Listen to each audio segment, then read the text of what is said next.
So this came up. And it's something that I don't want to go into details, but I do just want to talk briefly about it. So what were the 2022 rankings? What data goes into that? And what does it mean about us? And so U.S. News and World Reports is U.S. News and World Reports. They get their information from third parties. They do not get it from schools, and they do not get it from the state itself. They might use the state's websites. They might use the U.S. Department of Education's websites, but they're not getting that information directly from schools. So the 6 indicators for U.S. News and World Reports, and they're weighted, are college readiness, college curriculum breadth. Those are both related to AP or IB scores, state assessment proficiency, state assessment performance, graduation rate, and underserved student performance. And IB stands for International Baccalaureate. An advanced placement. Right.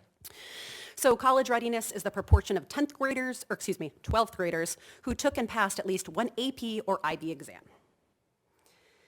Passing is worth 3 times as much as just taking. College curriculum breadth is the proportion of 12th graders who took and passed multiple AP and IB tests.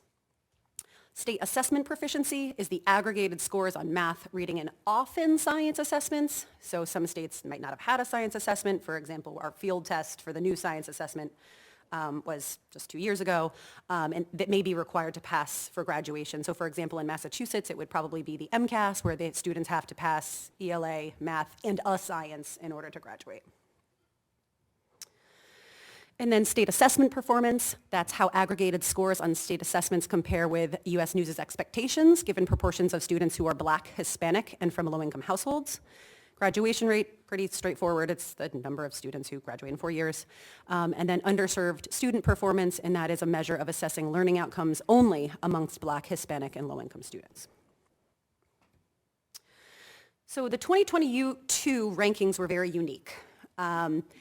The 6 ranking indicators were the same that had been used in the 3 prior years. However, because there was a lot of waivers with assessments or students taking or not taking assessments, what they basically did is they relied upon historical data and took an average of the 3 years prior.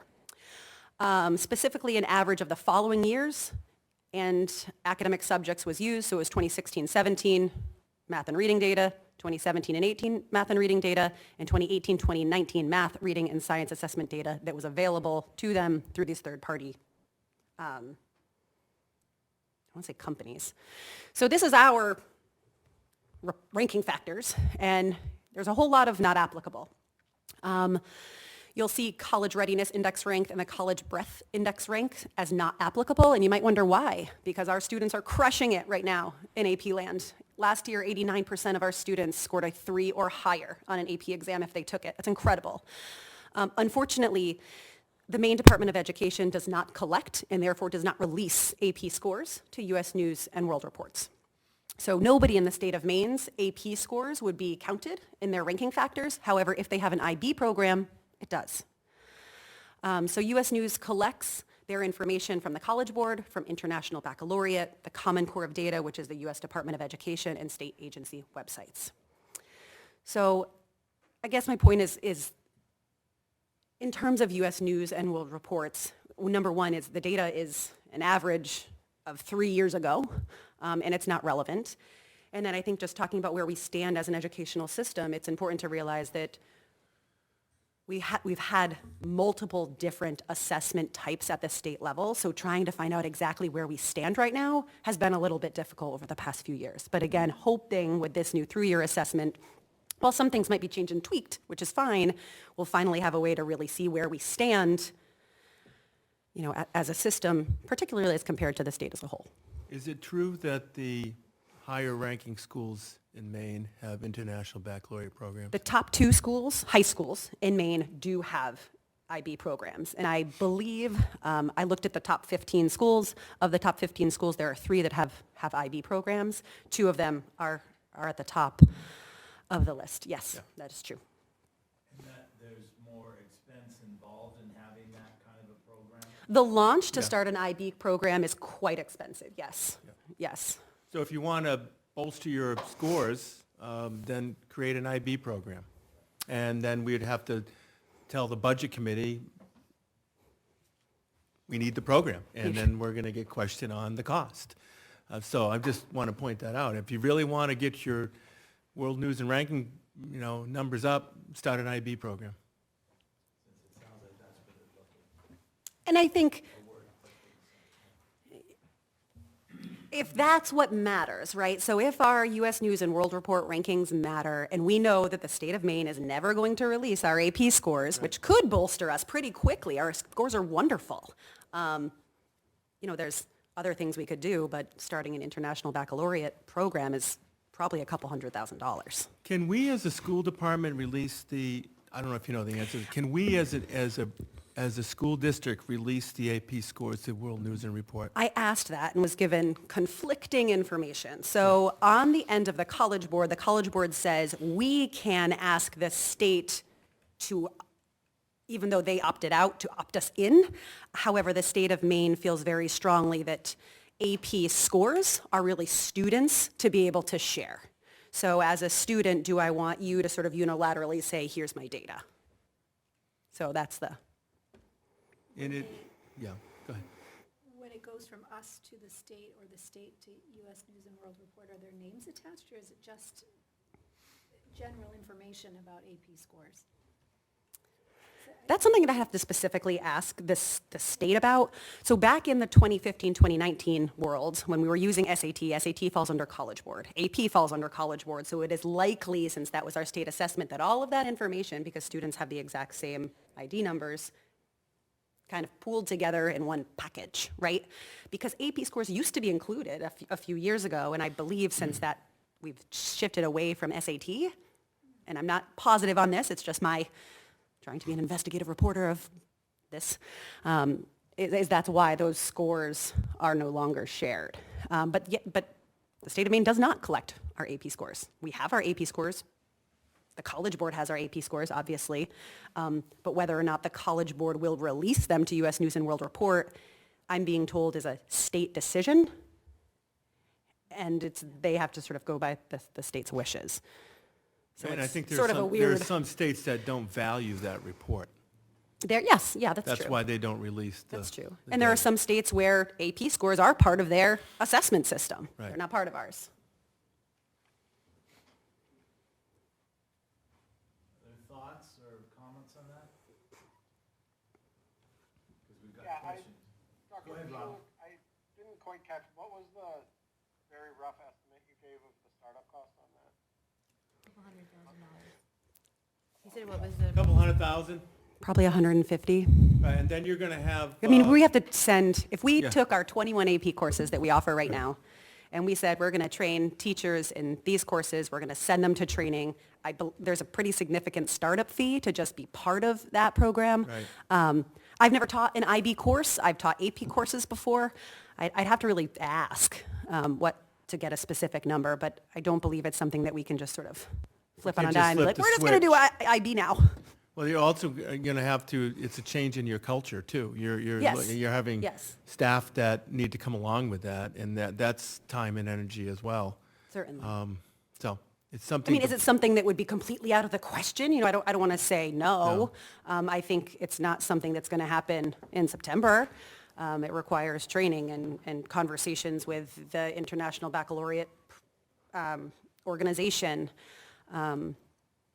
What are the IB programs we decide to offer? Do we offer 15? Do we offer 4? Those are conversations we'd have. Who at the high school would be willing to teach it in lieu of their AP course? We need to go through another budget cycle, right, to add that into our Yeah. budget. Well, yeah, and I Right now, yeah. we don't, AP doesn't, sort of cost us money outside of, we have teachers who teach AP courses, who go to trainings and things like that fall under professional development, and then students have to pay to take the test. Yeah, I think you're going to have to look at your entire high school programming as time goes on and figure out what's the priority. If test scores are the priority and IB is going to get you to the top of the food chain, then you have to look at what programs you're willing to sacrifice. You we've can't worked really you hard. can offer everything. You're going to have to look at what's the value of family consumer sciences versus IB. what's the value of certain AP courses versus IB? So there's a lot of things that you need to think about. And I think we put a lot of emphasis on increasing our AP scores because that was part of the last strategic plan, was to get to 80%, and we smashed it out of the park. Right. And so to sort of say, hey, thanks for all the work, we're going to do this now, that's a delicate conversation to have.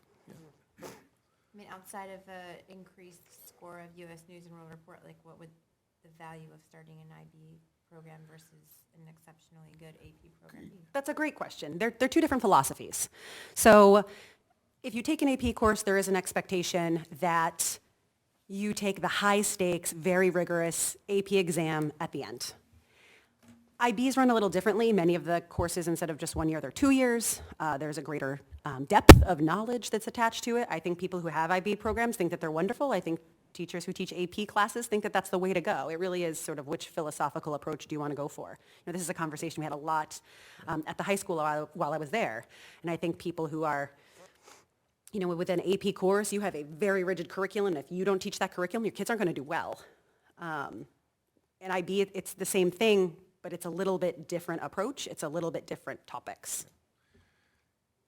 A quick question: are we penalized because we have a low number of minority students as well as low socioeconomic I students? don't want to say penalized, but it certainly goes into the algorithm. So for example, are there schools who have significantly lower proficiency scores than us, but have much higher student diversity percentages and low SES percentages that are ranked higher than us? Yes, that is true.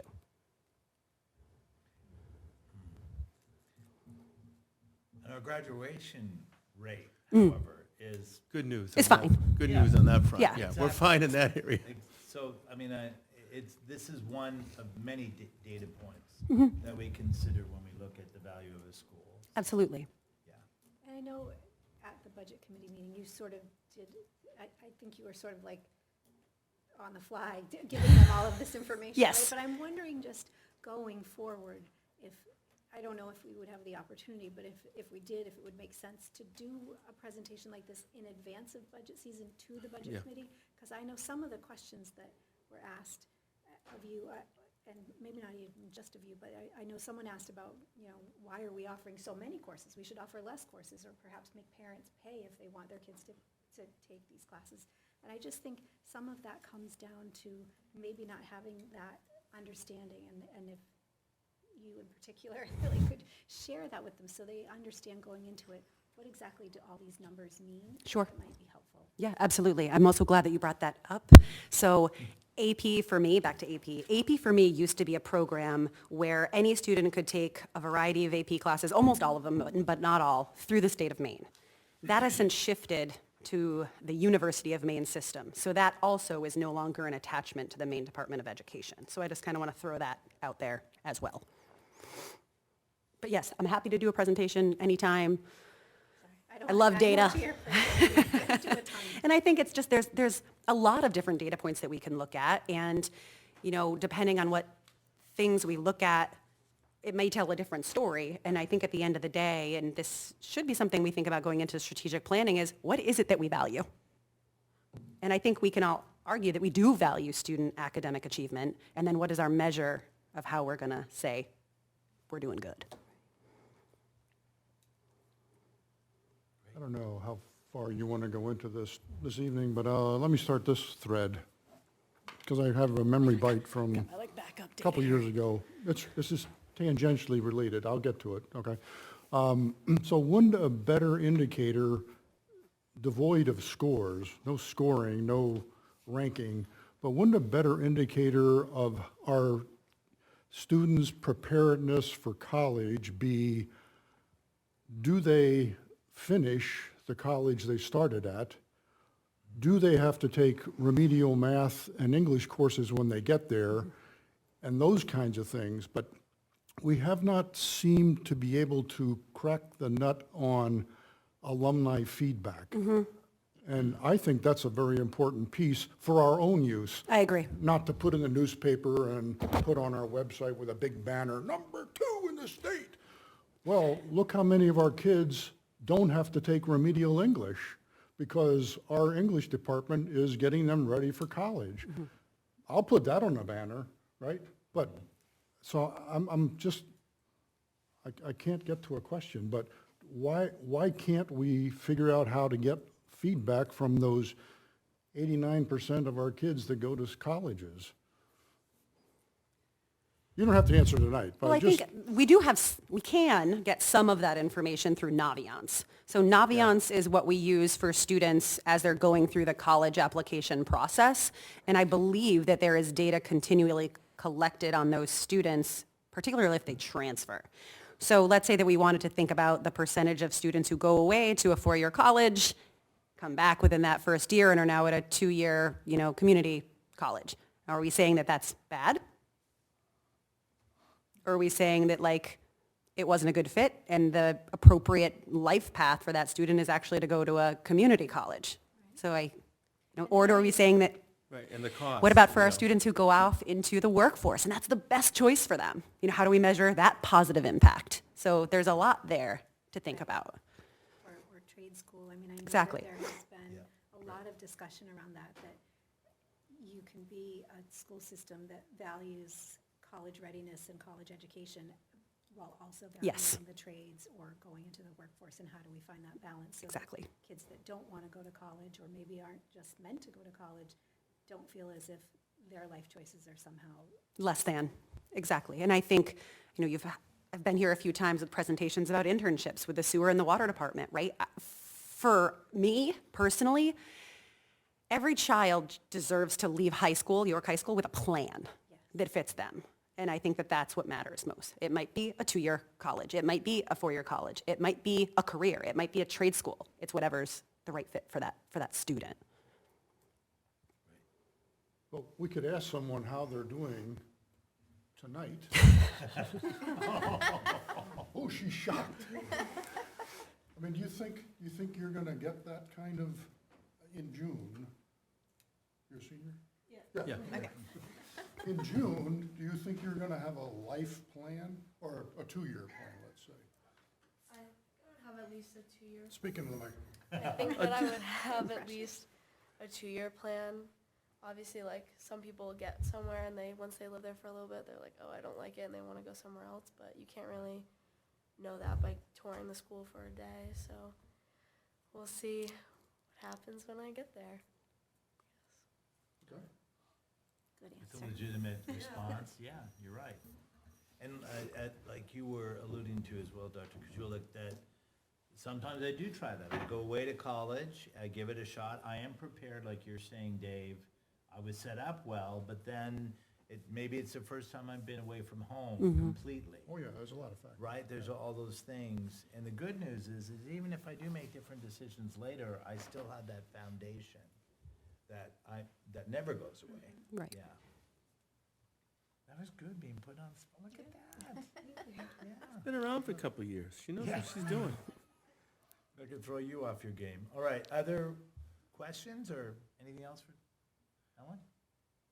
I think I agree with you, Don, the more we talk about this, the better off we're going to be. I think having something in the voter's guide, just a summary, Yeah. to let people know, so that, we're saying, here's what the data shows us. and What I wish I this would, is I what it wish I could means. say is, actually, according to our state assessment data, it's this. Right. But sorry, there's 4 different kinds of it. So, Well, do we have data that we could report on? AP? Oh, yeah. Graduation rates and Graduation rate, Yeah. AP, Yeah. AP scores. the percentage of kids that are taking AP courses versus some other schools perhaps. And Principal Bennett mentioned attrition rate, first-year attrition rate at our SEC meeting. So it sounds like there is some data. there is some data, yeah, and I'll see what I can compile from what I already have, or what I might need to pull, or what I can ask the high school student services department to see if they can find for me regarding what happens to students once they leave. I think that'd be helpful. Sure. I left out military students, and I'm feeling bad. I was looking at. Yeah, Dave, yeah, thinking, yeah. don't wanna Yeah, or they go into the military, yes, exactly.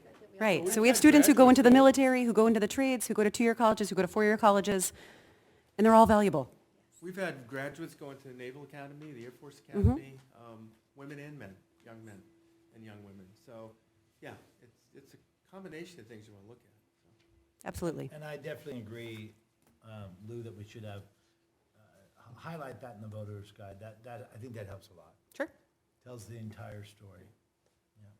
Or at least tells more than one story. There you go.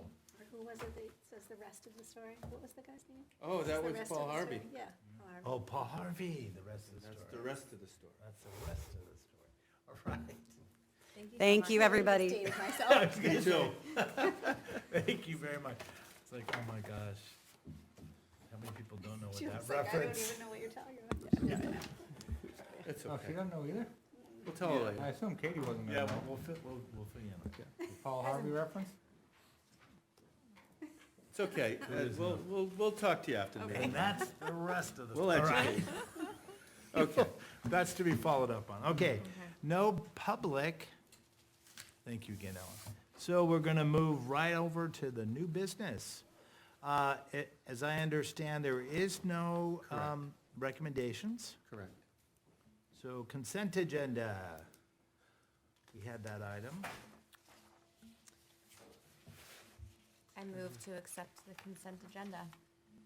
I second. Okay, any other comments on that? For the UHS Rainbow Ball field trip? Nope. Okay, It's great. let's vote on that then. Dave? Yes. Julie? Yes. Rob? Yes. Don? Yes. Chair says yes, 5-0 to accept the consent agenda. Okay, and then we have a pre-read policy, Dave, that, I'll turn that over to you. Okay. So this is, as I said in my email, and I'm trusting you all read the email that I sent as a read ahead. This is a little out of the ordinary, a lot out of the ordinary, but we thought it was warranted in this case. So we can give the policy committee some guidelines, guardrails, whatever this is, whatever this shape is here. Otherwise, it could be a very, very long policy, and I don't think any of us want that. Probably the less I talk, the more productive this is gonna be. And we wanna make sure we get Rob in on this too, with our remote hookup here, but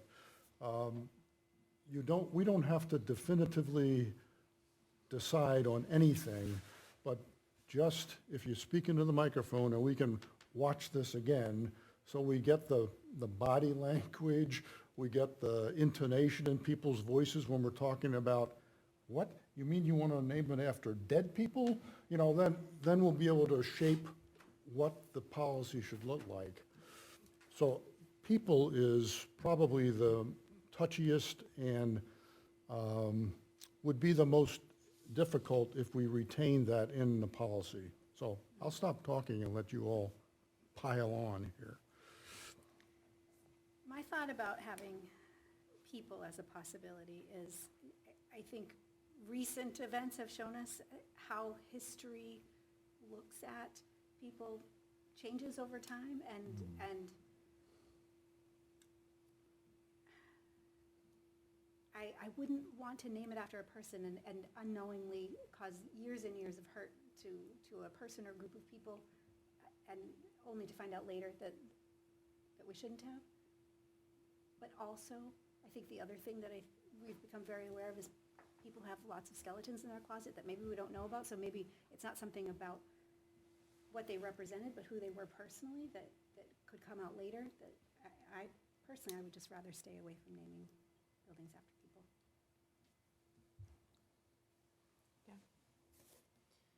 So I think I come out somewhat less severe than that, but I think for me, you know, there's a firm line between a person who's deceased and a person who's still alive and therefore still capable of making poor decisions. Yeah. You know, I think for me that's the line. So you think people who are deceased are still, like, that would be acceptable to consider? I think it's, you know, as I think I heard Don say, you know, everyone has skeletons, right? But ultimately, at least we can make a fully informed decision about someone who's deceased. and whether they're an appropriate individual to name a facility after. Well, Can you paraphrase what he said, Tom? Because I cannot pick up. what he Yeah, said. sure, Dave. So, and Rob, correct me if I didn't get this quite spot on. So what I'm understanding is Rob saying, well, if somebody has already died, then they can't, they've already done everything they're gonna do. It's a little messier when someone's still around and they still have however much life left, that if we made that decision to name a building after a living person, and then they go and do who knows what, then that could definitely, and I'm gonna leave that to your imagination, plenty of news on that. Then that would be definitely problematic. So it sounds to me that, Rob, you would be less likely to have an issue with a deceased individual, assuming we knew their history well, versus someone who is alive and well and may be a problem down the line. Yeah. Is that right? Does that sound about right? That's right. Okay, yeah. Again, back, I guess, I'm thinking back my own questions though, but so even for someone who's departed, would we need some sort of a petition process? Or can anybody that votes in the town of York say, hey, I think we ought to name the library after this individual? As long as they provide additional and rationale for it, but do we want to get into some kind of a petitioning process, is I guess what I'm trying to get to, or is that going to be left up to the individuals who are elected officials and sit at this table twice a month? So Dave, you're saying, so where should that land? So is it something that the town of York itself should be connected to versus just us as a committee? No, what's the requirements for the petitioner or the person that wants to name them after someone? If I come forward, what would be the criteria I'd have to meet in order to even bring a name Right. forward? Right. Yeah. Well, I would think someone who lives in York, I would think a York person would have to begin the petition. But I want to back up even further. When do we know that we're naming the building? Is this like something that the school would bring forward and say, we're looking at naming a field or a building? Or are you talking like just somebody wants to then like make a donation or start a naming process like independent of the school? How does that work? Well, we are unique, I would say, here in York, that none of our buildings have names, right? They're just middle, high, pretty boring, village and coastal. I actually like them. I do too. Yeah. So do I, Yeah. so do I. But if we were to, in the future, and I don't think we have to write the policy for 15 to 20 years, but in the future, if we were to combine schools or knock down one and build a big, gigantic campus somewhere, someone might say, we ought to name that after Lou Kaczynski, or some historical figure in the town of York. I'm not trying to be facetious here. No, I I was just- just smiling. I don't think that's gonna happen, personally. It's more likely that someone will say, we want to name a library, and here's the example I've been holding back, but now I'm going to unleash it. So I was also not in favor of living beings until I came across this in my own twisted mind. Let's say that the science teachers at any of our schools, or let's say the middle school or the high school, they got all fired up and they have changed their curriculum around and made it so it's built on STEM, which it partially is already.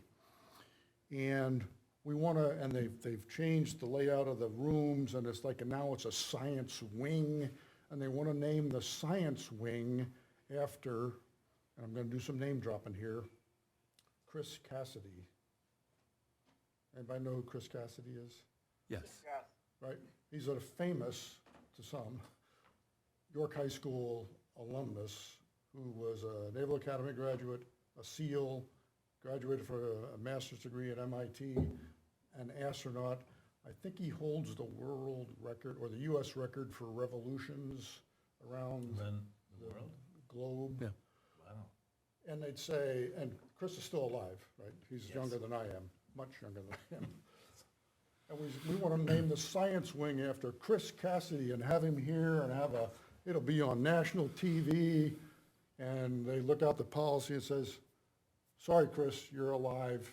We can't name it after you. You gotta wait. So till you- I just think we ought to have maybe Chris an Cassidy unusual circumstance exception for living beings, but not just, they were a really great math teacher for 20 years. Let's name a math room after them. I have nothing against math teachers, but that wouldn't be a sufficient unusual circumstance or extraordinary circumstance to use a living person's name on one of our facilities. I would be comfortable with that. I also think, like, if there was if there was some kind of process to name a building after someone alive or deceased, that was some kind of, like, in-depth background check before anyone just signed off on it. I feel like at this point in time in history, we can do that more than when I was, in high school in Florida and all the high schools were named after, Right. people that they're now, the names are changing, they're rapidly changing, but, I don't think that that's like necessarily what we would be looking at here, but if it was a person that had significance to our town or to our state, having a vetting process, not just, someone thinking it was a good idea, we could maybe find some skeletons that. So like and I don't want to lead the witness here, but so like a background check as if they were going to be a mentor in our school Right. department. Yeah. That would be sufficient. Would help. Or, yeah, It would help. like Or a something like like that, a yeah. process, like a defined process Well, of how, This is unless Yeah. you want to have the policy and then have an administrative procedure to name facilities, which I don't think any other school district has that, but they might. But This is, by the way, this is not a policy required by law.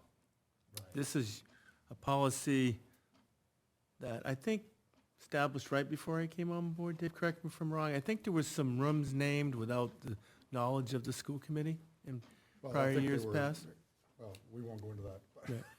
So and I think the policy But was other, created. other districts have it. So, and then let me just run this one by some people here too. So, in order to not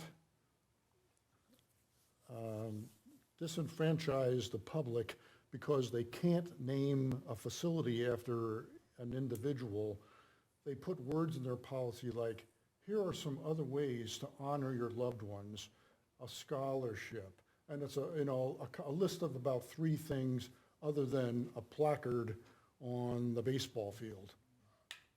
So that's another possibility, that you can honor an individual, but they put it in their naming a facility policy because that's what people think they're gonna do. Yep, I wanna build a bench and put it in the garden in front of the village elementary school. Maybe that's better than naming the building or the auditorium after somebody. So there are some other options where you can still honor somebody's memory or their contribution and still be alive and not have it stuck on the front of a building or a facility. So that's something else to think about. And Rob, you were trying to jump in here, sorry, Don, one No, second. no, that's, Yeah, and Well, I we're, think we're, we've we're talking over you. My comments. You got it? Yeah, I think we've passed what I was gonna say. sorry. Are you sure? Yeah, we're good. Okay, Don, you were saying. I was just thinking about the policy subcommittee, and Dave, what you were saying about creating sort of an exception for living people. And I'm trying to envision how that would be written in such a way that, like, how we would come to define. Extraordinary or Extraordinary, something. Yeah. yes. Because I think people have very differing views of what that is, most likely. But it is an interesting idea. And then the vetting thing, my only concern about that is that, well, I guess I have two concerns. One is that not everybody's indiscretions, should we say, I don't know what the right word is, skeletons, can be found through a background check. And I would be willing to guess that every school in Florida, probably those people would have passed a background check at the time that those schools were named based on how history at that moment saw them. And I guess I'm just trying to be mindful of that as time goes on, what is acceptable changes. And so maybe, you know, the 2023 board thinks someone's behavior is perfectly acceptable or even great. But the 2063 board might see it as something shameful and want to take their name right off the building. That's just my thought. I don't feel super strongly about it. I'm saying a lot about it. I don't feel really strongly about it, but I just want to put that out there as food for thought. You And I know, like the bench thing. My Yeah. mom, there is a bench named after my mom at Town Hall in York, so when you said that, I was like, oh, I like that. I like the idea of naming benches after people. So I'm hearing mostly dead people, Except Chris Cassidy. except for extraordinary circumstances. What? But that's my word. Well, so Chris subjective. How do Cassidy's you gonna d- have a bench until, you know, How- he becomes, Yeah. you know, eventually, that's, I mean, if it, there's, you know, it could change. So, but It's not gonna live forever. what Rob say? He's trying to say, good. I'm trying to jump in. So I had a couple of sort of scattered thoughts around the different topics we're talking about. So, I mean, to Don's point, I agree that history moves and may look, I can almost guarantee. Can you put the will mic look down? poorly on us in the future for something we do, right? But I'm comfortable saying that You know, where's this? Working. we're gonna do our best, and if the name lasts for 50 years, and somebody someday down the road decides that the name should change, then, you know, that's their decision 50 years from now.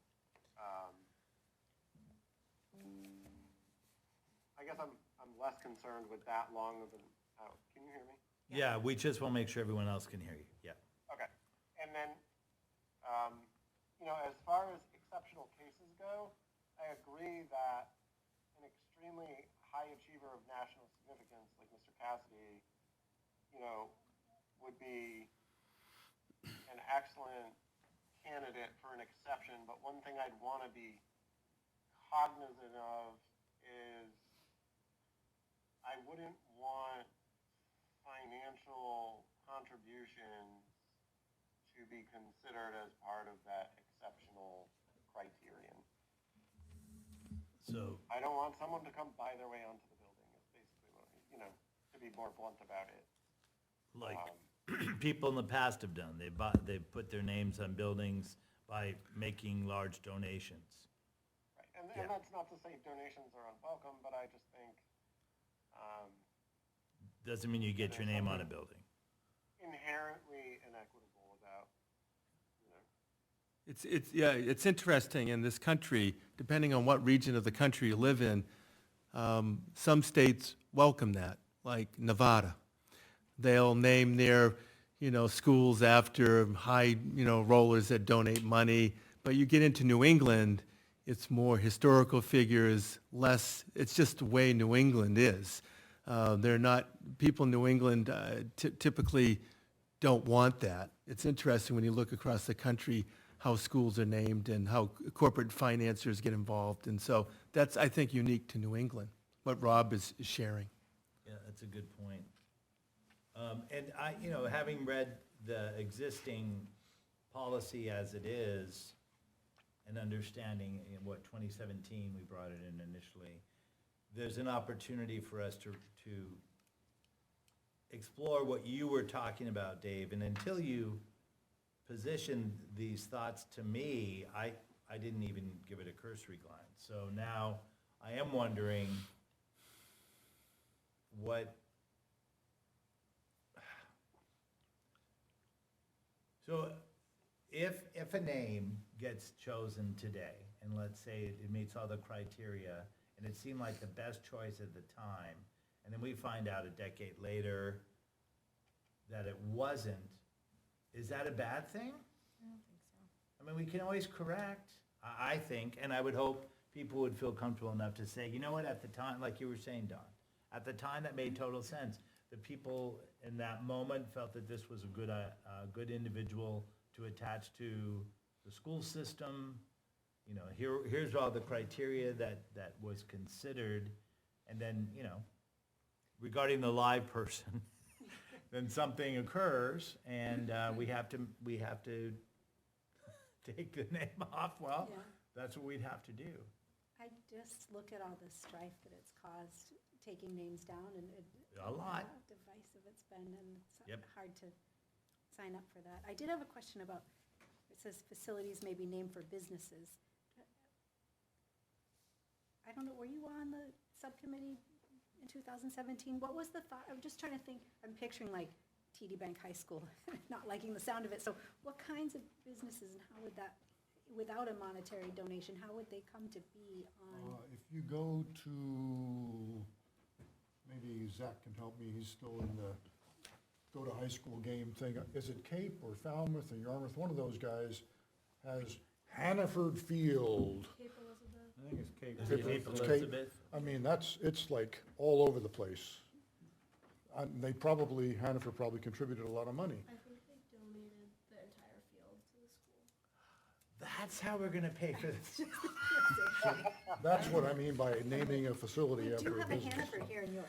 If anyone from Hannaford's listening, Get Zach, We have nothing against Hannaford, I don't have. No, not at all, but. no. get Zach to push a card over there and have a talk with the, Right. Yeah, I think their home base is in that area. Yeah. it's in Scarborough, Yeah. I think. Yeah, that's true. Can we look to other organizations, like the hospital names buildings after donors? Like there's a Warner building, he's still alive. Like, what's their procedure? How do they- Yeah, how did they do that, yeah. I think whenever you get into one of those monetary situations, you get your legal team involved, and there's Right. usually, you know, disclaimers about, acting in propriety and stuff like that. So if they do end up on the news and in handcuffs, you can remove the name and not have to pay any money back, you know. It's not a simple question. It's not, so, definitely not a simple so what's the body language on corporations or? Well, we can't even have chain restaurants here, so I think we already know about. food the- trucks. Right, yeah, the issues around that just in the town. Well, if it's, I mean, there's several, like, high-income business owners in the town, though. Yeah, like Yes. if Stonewall Kitchen wanted to buy our field for us, right? Would we consider that? I don't know, I mean, That would be so cute. HR Smiley. Yeah. I don't know how I feel about it, but Now, there are some districts that don't name anything after anyone or any entities. There's some districts that flat out say, we're not naming, that's not what we're in the business for. Do we solicit donations for the field or anything like that? Do we ask? Or do we just, We haven't solicited for the field that I know of. We have not solicited. Good answer. because Right, we haven't that's solicited, like a but- procedure, right? There must be, do we have a policy about soliciting donations? We must. If we don't, we probably should. There's a policy on solicitations, yeah. We have a policy on signage. Signage, I like what Lou just said, that the other districts, there are some that just don't do it. they don't do it. And I like, No one's feelings get hurt, and you're it's not muddy. right down the center. It's just, It's not based on popularity. It's not based on a small cadre of people coming in and, saying, we want this. I don't know, I feel like naming a building after someone that is like really central to the town's history or progress can really be community building. I don't think that we necessarily need to shy away from any potential controversy. And I think we could name a building after someone, if it was like central to the town. So like an Estes And a court, Deceased historical figure. Estes basketball court, someone might have been on select board for 25 years, or, I mean, coming up with the criteria is really difficult. Yeah. That's what makes it real difficult. Can I go back? So you were ixnay on corporations at all? I was ixnay on names at all. And just trying to just get some thoughts about what would that look like? What, was it Lou that brought up the Hannaford Field? I can understand it. I was picturing like a TD Bank, like some sort of big company. Right, And right. hearing like local companies, it doesn't sound quite as bad. I mean, I wouldn't want York High School to be like Stonewall Kitchen High School, though. You know what I mean? Like, So the Kennebunk Savings Bank football field at York High School, that'll keep people guessing, right? Where is it? Is it a Kennebunk or is it York? I don't know. that's a good. I'm All right. very confused, I don't- yeah. So I don't know, did Rob weigh in on corporations? Yeah, I don't love them, but I'm not. I mean, if Stonewall Kitchen came to us and said, it sounds like you could use $300,000 for your community sciences building renovation, would we really say no? You can always waive your policy. Yeah, if the rule was, they wanted to have Right. like Right. their name there, Right. I would not say no to that. So if you didn't have naming, or if you said in facility policy, we're not going to name it after entities, and you're approached, someone on the school committee can say, I'd like to waive policy FF to allow TD Bank to donate $3 million to a field. Can always do that. Rob, how would you feel about that? I know you said you don't like the idea of people donating for the purposes of naming, but what about a corporation? Right. This is where we start to get into nuance, right? And it's really, I want to think that it's sort of grounded in some sort of reason, but I think it's more a feeling. And that's like, I would feel comfortable with the Stonewall Kitchen field or, the Stonewall Kitchen Culinary Sciences wing of the high school. But, Stonewall Kitchen High School, I just agree, feels a little gross. But I don't think there's necessarily like a reasoned underpinning for that. I think it's just sort of how I feel when I hear it. Right? Like how you feel when you hear TD Garden. You say it's Boston Garden, right? That's the feeling. But it's actually the Fleet Center.